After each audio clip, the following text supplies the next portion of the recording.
I smell like I lost a wrestling match in a flower garden because my top notes right now are just BO and sweat. But the base notes are like patchouli, bergamot, and cedarwood. Excuse me. Like if you're just walking past me, I smell great. I'm gonna give off a great initial scent. But if you're sitting chilling with me, it's not gonna be for very long. Yeah, I really should have showered before this, but anyway, this is Let's Make Mistakes. I can't teach you anything about art, but I can show you how to mess something up. I'm gonna try my best to make something, anything, and I hope you can make something along with me, and hopefully by the end of the video we both can have something to appreciate. I hope all is well. I hope life is treating you kindly. I hope your dreams are coming true right at this moment. Glad you could be here. We're getting right down to business. We're getting right down to the meat and potatoes. I didn't just watch The Last Samurai instead of doing this video. Yeah, I'm ready to take the reins on my destiny today. I am thankful to be here, thankful to be doing something I enjoy, thankful to have the time to do so. I want to tell you a little bit about my day yesterday, maybe a lot of it. I spent most of it with my woman, my girl, and her family, and we took us a little trip to a little mom and pop shop by the name of Bath and Body Works. Now, if you know anything about that franchise, anytime you walk in, it's going to be overstimulating. As soon as you walk in, you have at least 50 to 100 different scents entering your nose holes. Forget smelling any samples or trying on something. You have no idea what its true scent is because you smell so many other things. So trying to decide what smells good in that store is very difficult. I have no idea what I'm talking about. Can we say something constructive? For me, it can be intimidating to walk into a Bath and Body Works as a man because I think I know what smells good, but I'm not 100% sure what works well with my personal musk, I guess is the best way to put it. And I'm just thankful that I had backup. I had my lady in there with me so she could delineate what I should smell like, because I'm very vanilla. I just put on a little deodorant. I don't spray nothing. I use lotion, but that barely does anything for my smell. I just don't want to smell like BO. I know like the average male experience going shopping with their significant other is like the girl does all the shopping while the guy just stands around and holds their purse. That's not me, man. I'm getting in there. I'm not trying to do a relationship 101 video right now, but this is just what's on my mind. You gotta pay... I'm dying. You gotta pay attention. Because it's in those shopping trips that you can get intel on what to get your lady. Keep tabs on what she picks up, what catches her eye, what she's interested in, what she needs, what she wants. You can get great information on what to get her in the future based on those trips. So you gotta open some tabs on the Safari app. You gotta be looking at prices, looking at where to get things she needs. If I have a significant other, I want to be a good gift giver. I want to make it all very personal. I want to show you my love in many different ways, so I'm going to go the extra mile. Like, there's always something in the back of my mind that I have ideas of getting her. Like, there's plenty of things in the Amazon cart right now that I plan to give her in the future, but I'm just saving it for later. I think that's what does it for me. That's why I like giving gifts so much, is the surprise factor. Like, you had no idea. I've been planning this for months. Had no idea that I knew about this thing that you wanted 6 months ago. And my girl, she likes to know what she's getting. She wants to be prepared.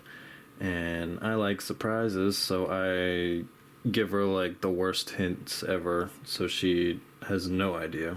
Before all the shopping and before all that fun, we were making empanadas, listening to bachata. Dude, it was a hoot and a holler. Because I ended up having like 5 or 6. And these were beefy guys too. Like, I just wish I had more because it was so delicious. And I've only had like restaurant made empanadas, but homemade is very different. When you're helping make something and then you eat something that took time to prepare and you see it from start to finish and then you taste that. Now, I am not a good chef. I deserve to have no authority in a kitchen. I'm never gonna be a head chef, but I can be comis. How do you say that?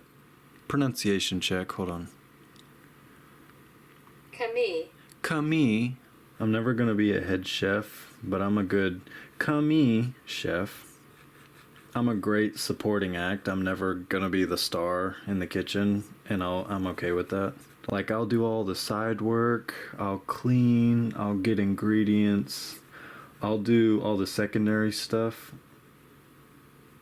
because I wanna help make the food the best that it can be. And I do appreciate the art of being able to make good food, because to see something start out as just basic ingredients and knowing what to do with them to turn them into great food, I can appreciate something like that, because it is an art. Ooh, and they had some like spicy sauces, salsa verde. Like, bro, we had ourselves a time.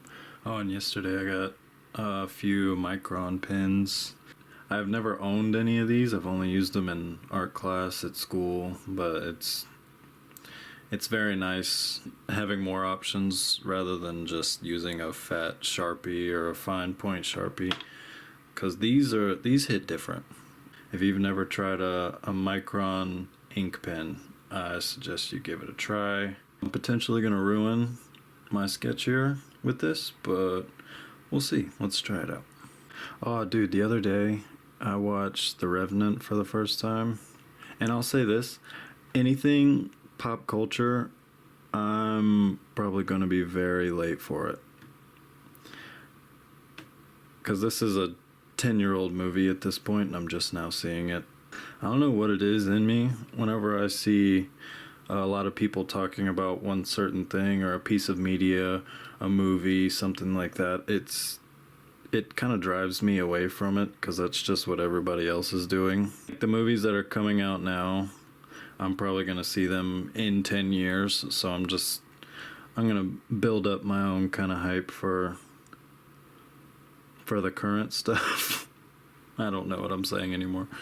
Leo DiCap is easily top 5 for me, and I'm sure a lot of others. Like, I'll watch absolutely anything that he's worked on, because there's certain actors that elevate a movie no matter what the premise is, what the story is. If certain actors are portraying a role, I want to see them do it, like a Leo DiCap or a Robert Duvall or a Willem Dafoe, those types, because they are cheat codes for movies. The Revenant was, I will be watching it again probably in another month or so. It's worth a watch if you are like me and still haven't seen it, preferably in a dark, quiet place, because there's a lot of parts in that movie where the silence is necessary, so it helps to submerge yourself excuse me, And after I finished The Revenant, it was late, needed to roll up in bed. And as I was getting settled, I turned on a 1-hour compilation of incredible animals narrated by the great David Attenborough. Dude, give that a watch. Say about 10-15 minutes into that certain video, there was a section in the deep dark depths of the ocean, and what comes on screen was probably the cutest thing, one of the cutest animals I have ever seen. A flapjack octopus. And that got me thinking, what is the cutest animal? Because there is some cuties out there. There's some adorable animals. And I'm not talking baby animals. That's a cheat code. That's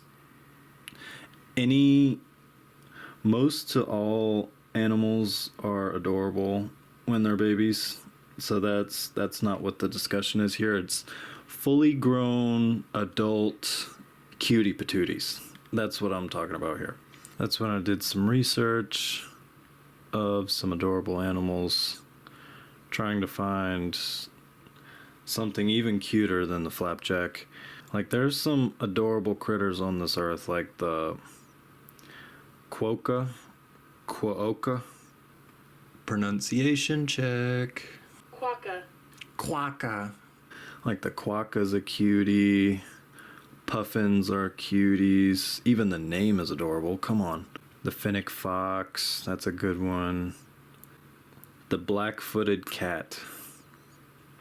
When they're fully grown, they're about 2 pounds, something like that. And they look like just harmless little house cats, like teacup kitties, but they're elite, savage, skilled hunters in the desert.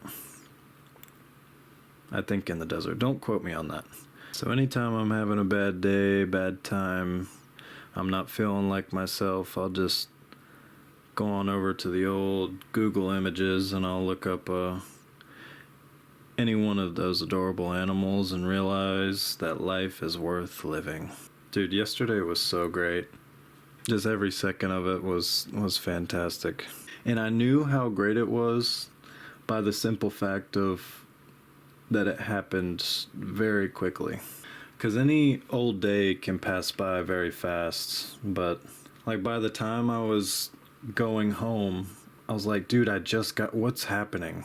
Time flies when you're having fun, and that's probably the realest shit I've ever heard in my life. Did you know you're having a good time when you're not worried about the time, you're not looking at your phone, you're not checking anything, you're just in the moment? Yeah, time flies when I'm doing this too. Because although this looks like a 10-minute sketch, I do things over and erase and switch things with the camera. It ends up being a few hours at most, because my process is just so time inefficient. Because even though nobody watches these videos, I'm such a psycho about the process of it all. It may not seem like it, but a lot of thought goes into each video that I make. I put a lot of thought into how I say things and what I draw. Because although I make these videos for myself and my own personal enjoyment, I want them to be watchable. I want them to be entertaining. Because who knows, somebody may watch this video and find enjoyment and find how I do things amusing. That would be the goal. I want someone to see this and enjoy it enough and make something along with me and do something they've never tried before. That's my goal with all this. I just want you to be your best, do what you like, and enjoy the whole process.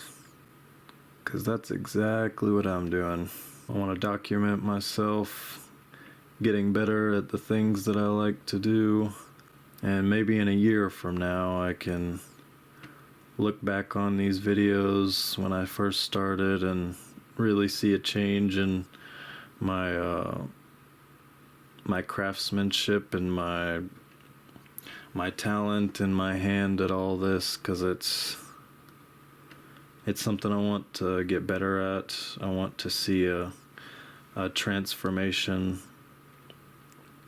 Because in the moment, you can never really tell that you're making progress. Like in the gym, if you've been going to the gym for an extended period of time and you're not noticing much gains, you got to be taking progress pictures. It's really hard to conceptualize progress, but if you have documentation of when you started that thing or when you first started getting into something, and you continue to do it and practice whatever you want to be good at, it can blow you away, the differences from then to now. And no matter what you pursue, that can really drive a lot of people away. You're not seeing instant results, or you're not seeing differences fast, or not put any effort in because you're not seeing changes, you're not seeing any growth immediately. And that can turn a lot of people away. But that's the part for me that keeps me going. I want to see how this changes me in a mental sense, a creative sense. In my process of trying to get better at something, I've had to fall in love with incremental successes instead of the main goal, which is to be a good artist and like what I see when I draw. You can be talented, you can be naturally gifted at something.